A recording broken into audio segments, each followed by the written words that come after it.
The jacarandas of Gauteng shed their purple petals, carpeting the driveway in a thick, bruised layer of color.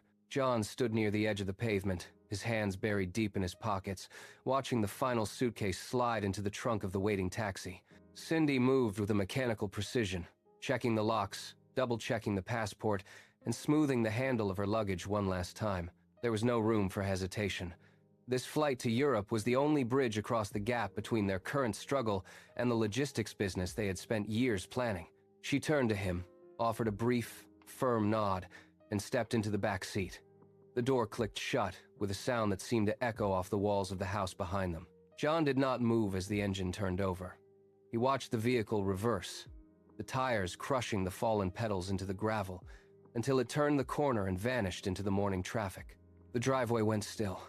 The wind died down, leaving the air heavy and stagnant.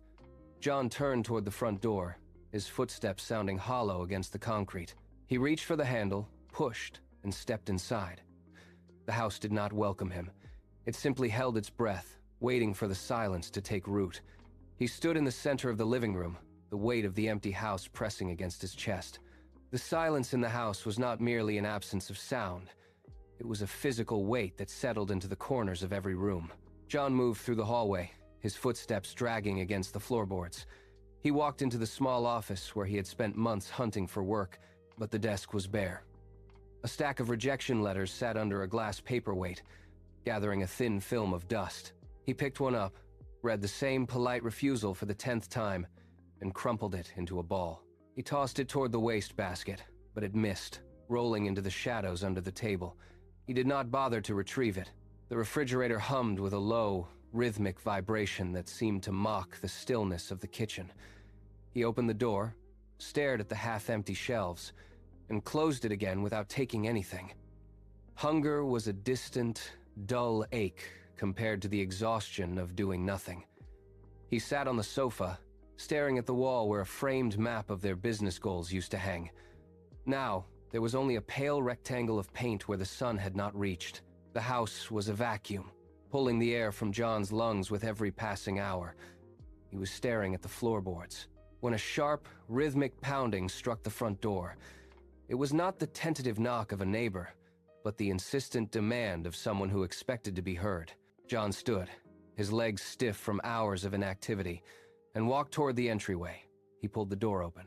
Natasha stood on the porch, a bottle of red wine in one hand and a wide, unbothered grin on her face. She did not wait for an invitation. She stepped past him, her heels clicking sharply against the hardwood, and moved directly into the kitchen. She set the wine on the counter with a heavy thud. The sound was alien in the tomb-like quiet of the house. She laughed then, a loud, throaty sound that filled the hallway and bounced off the bare walls. She began searching the cupboards for glasses, her movements fluid and purposeful. John watched from the doorway, his hands still deep in his pockets. She popped the cork, the sound echoing like a gunshot, and poured a glass. She turned, held it out to him, and the room seemed to shrink as her presence pushed the shadows back. Natasha did not just visit, she occupied. Within a week, the house stopped feeling like a temporary shelter and began to reflect her chaotic rhythm. She left her belongings scattered across every surface, a discarded scarf on the dining chair, a heavy coat draped over the banister, and empty glasses left on the bedside table. John watched her move through the rooms, her presence acting like a slow-acting solvent on the remnants of his life with Cindy. The most persistent ghost was the scent of lavender that had defined their home for years. It clung to the heavy curtains in the living room, a faint, sweet reminder of the woman who had left for Europe. Then, Natasha began to spray her own perfume, a sharp, floral scent that hung in the air like a thick fog. It settled into the fabric of the curtains, layer upon layer, day after day. John stood by the window one evening, gripping the velvet drapes, and inhaled deeply. He tried to find the lavender, but it was gone, buried under the weight of Natasha's choice. The curtains felt different under his touch, heavier with the new scent, as if they had been permanently altered. He pulled his hand away, realizing he could no longer distinguish where the old life ended and the new one began. The sun hung low over the driveway, casting long shadows across the jacaranda petals that still carpeted the ground. A taxi pulled to a stop at the curb. Cindy stepped out, her fingers tightening around the handle of her suitcase. She felt the weight of the envelope in her bag, the startup capital that represented months of labor in a foreign city. She walked up the path, her pace quickening with every step. She reached the front door and slid her key into the lock. It turned with a smooth, familiar click. She pushed the door open, expecting to find the house exactly as she had left it. The air inside was still, but it felt different. She set her suitcase down in the entryway, the sound of the wheels scraping against the tile. She did not call out. She wanted the surprise to be perfect. She walked toward the bedroom, her heart hammering against her ribs. She reached the hallway and stopped, listening. She smoothed her hair and placed her hand on the bedroom door handle. Cindy stood before the bedroom door, her palm flat against the wood. The house felt different, denser than she remembered. She took a steadying breath, preparing to announce her arrival. But a sound from behind the door stopped her. It was not the familiar hum of the television or the quiet rhythm of a man working. It was a low, rhythmic murmur, an unfamiliar cadence that did not belong to the life she had left behind. She pulled her hand back as if the wood were burning. The hallway seemed to stretch, the walls closing in. The air growing thick with a scent she could not identify, sharp, cloying, and entirely alien. She waited for the sound to repeat, her pulse hammering in her ears, drowning out the ambient creaks of the house. The silence that followed the murmur was not peaceful. It was heavy, expectant, and suffocating. She saw her hand tremble. She gripped the handle, the cold metal biting into her skin, and leaned her weight forward. The latch clicked, and she pushed the door open. The door swung wide, hitting the wall with a dull thud. The room was bathed in the dim light of late afternoon, casting long, distorted shadows across the floor. Cindy stood in the doorway, her hand still gripping the handle, her breath hitching in her throat. The scene before her was static, a tableau of betrayal that seemed to stop time itself. John sat on the edge of the bed, his back to the door, his posture tense and hunched. Beside him, Natasha leaned back, her head tilted, her presence filling the space where Cindy's life had once been. They did not move. They did not look up. The air in the room was heavy, stagnant, and carried the cloying, unfamiliar scent that had lingered in the hallway. Cindy's gaze traveled from the rumpled sheets to the way their hands rested near each other, a proximity that screamed of intimacy. She did not cry out. She did not drop the envelope she held. The shock hit her not as a wave, but as a sudden, freezing cold that started in her chest and spread to her fingertips. Her heart, which had been hammering moments before, slowed to a rhythmic, heavy thud. She watched them, her eyes wide, her face settling into a mask of iron. The silence in the room was absolute, a void that swallowed the sound of her own pulse. She was no longer a participant in the life she had built. She was a ghost, watching a stranger inhabit her home. She did not blink. Cindy turned, her movements precise and devoid of hesitation. She walked to the closet, her footsteps steady on the floorboards. She reached inside, pulled her suitcase from the corner, and set it on the bed. The sound of the zipper sliding open cut through the room like a blade. John scrambled off the mattress, his feet tangling in the sheets.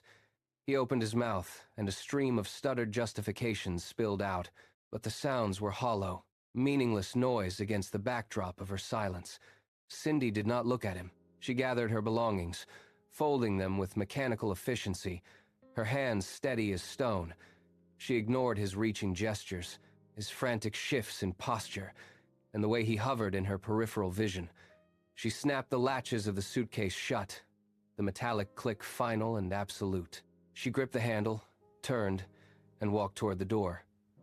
John moved to block her path, his body swaying, but she stepped around him without breaking her stride. She reached the front door, pushed it open, and stepped out into the night air. She did not look back at the windows or the man standing in the doorway. The house did not stay empty for long.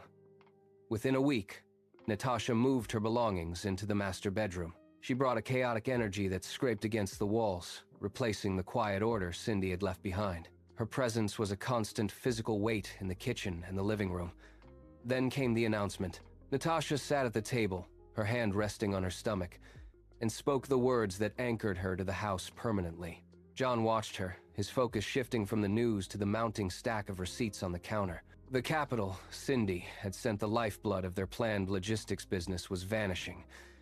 He sat at his desk, the blue light of the laptop illuminating the bank statements. Every notification was a sharp, rhythmic ping, signaling another withdrawal. Natasha's demands were relentless, a steady erosion of the funds. The numbers turned red.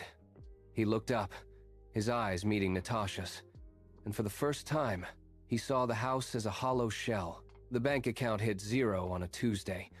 John stared at the screen, his hand trembling as he refreshed the page, but the balance remained a flat, mocking zero. The silence in the house grew heavy, no longer just a void, but a physical weight. He stood up, pacing the length of the living room, his footsteps echoing on the bare floorboards. A sharp knock rattled the front door.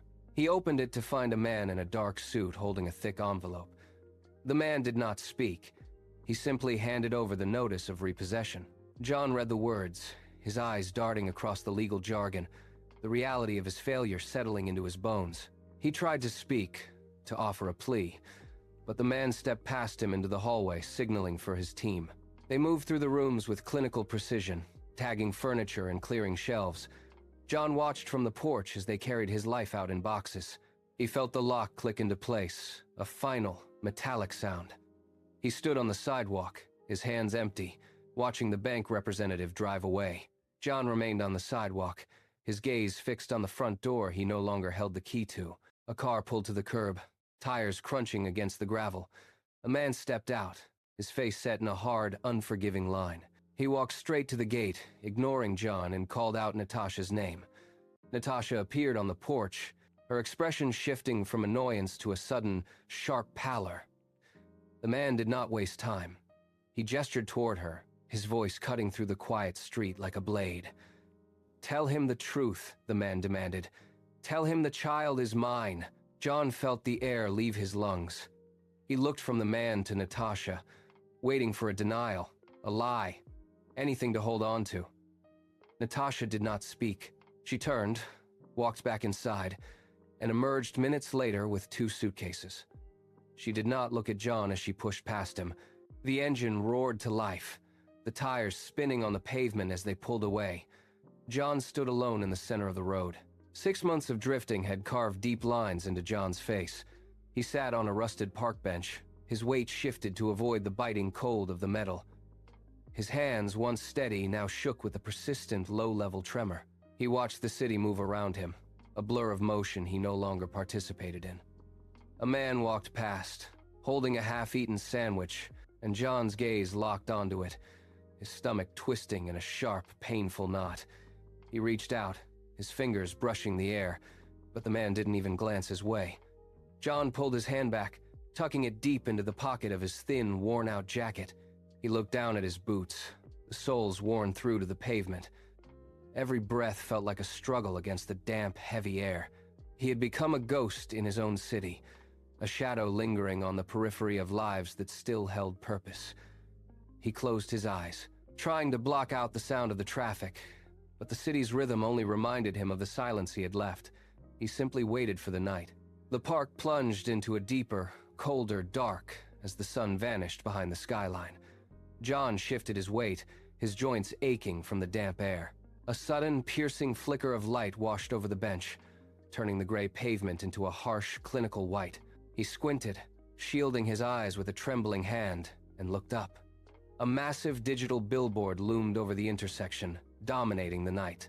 It displayed a woman in a sharp navy suit, her posture rigid and commanding. The text beneath her face scrolled in bold, glowing letters, CEO of Perseverance Holdings. John froze. The air in his lungs turned to ice. It was Cindy. She looked nothing like the woman who had once packed a suitcase in their driveway. Her gaze was fixed on the horizon, eyes clear and unyielding. The display shifted, showing a sprawling logistics complex, a testament to the capital he had once squandered. John stared, his mouth slightly open, the cold wind biting at his exposed skin. He tried to look down, to retreat back into the shadows, but his eyes remained locked.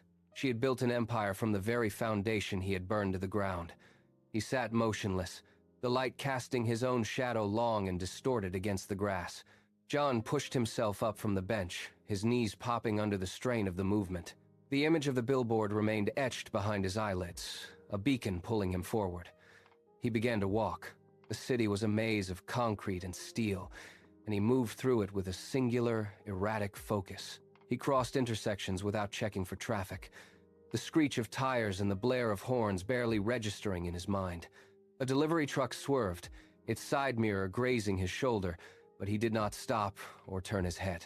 He kept his gaze fixed on the distant, gleaming towers of Santon. His boots dragged, leaving faint, uneven scuffs on the pavement. Every mile added a new layer of fatigue to his limbs, his breathing turning into a ragged, audible rasp. As the sun began to bleed into the horizon, the headquarters of Perseverance Holdings rose before him, a monolith of glass reflecting the dying light. John stepped into the lobby, the automatic glass doors sliding shut behind him with a soft, pressurized hiss. The air inside was climate-controlled, smelling faintly of citrus and expensive floor wax. He found a leather chair in the corner, tucked away from the main thoroughfare, and sat. His weight sank into the cushion, his frayed edges stark against the pristine upholstery. The lobby was a cathedral of commerce, all polished marble and brushed steel. He watched the receptionists, their movements synchronized and efficient, their eyes never lingering on him. An hour passed, then two. The sun tracked across the floor, the light shifting from a sharp gold to a dull, bruised orange. John shifted his position, his back stiffening, his stomach twisting with a hollow, gnawing ache. He stood once, walking toward the front desk, but a security guard stepped forward, hand resting on his belt. John stopped. He retreated to his chair, the silence of the lobby pressing in on him like a physical weight. 3 hours turned to 4. The lobby grew quieter, the evening staff replacing the day shift. He was a smudge of dirt on a pristine canvas, a ghost waiting for a resurrection that felt increasingly impossible. He sat motionless, his hands clasped tightly in his lap, watching the heavy oak doors.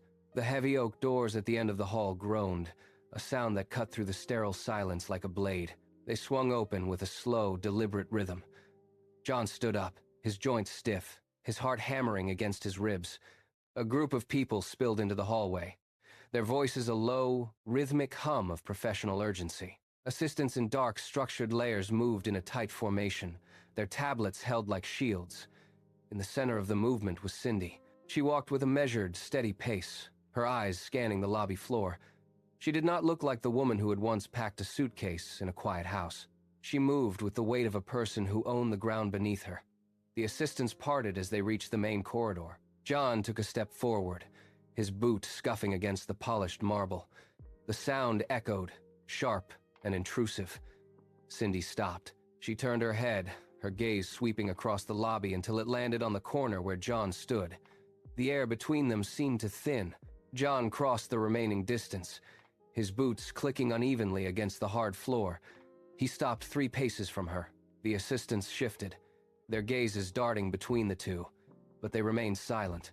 John raised his hand, his fingers shaking, the skin pale and marked by the grime of his recent months. He reached toward her, a gesture meant to bridge the years, to invoke the memory of the house and the life they had shared. His voice came out as a dry rasp, barely audible against the hum of the ventilation. He spoke her name, a plea for recognition, for a flicker of the past to break through the polished surface of her current life. He waited, his chest heaving with the effort of his hope. Cindy did not flinch. She did not lean back or step away. She simply remained, her posture locked in an iron stillness. Her eyes tracked his movement, then settled on his face with a clinical, detached precision. There was no anger in her expression. Cindy did not speak to him. She did not raise her voice or offer a single word of recognition. Instead, she reached into her purse with a fluid, practiced motion. Her fingers emerged holding a crisp 200 rand note. She did not offer it to John. She turned her head slightly, her eyes finding the security guard standing 3 feet to her left. She held the note out, her arm steady, her expression as neutral as a stone. "Give this to him for a meal," she said. The voice was calm, clear, and echoed off the marble walls like a final gavel strike. The guard stepped forward, his boots heavy on the floor, and took the note from her hand. He looked at John, then back at Cindy, waiting for the next command. She did not look at John again. She signaled to her assistants. A slight tilt of her chin, and the group began to move. She turned on her heel, her movements precise and efficient. The sound of her footsteps clicked rhythmically against the floor, a steady, retreating beat that signaled the end of the encounter. The guard stepped closer, his hand firm on John's shoulder, guiding him toward the exit. John did not resist. He looked down at his palm. The 200 RAND note was crumpled, the paper soft and worn against his skin. It was the only thing left of their connection. Ahead, the heavy glass doors of the boardroom swung shut with a muted, pressurized hiss. The seal was absolute.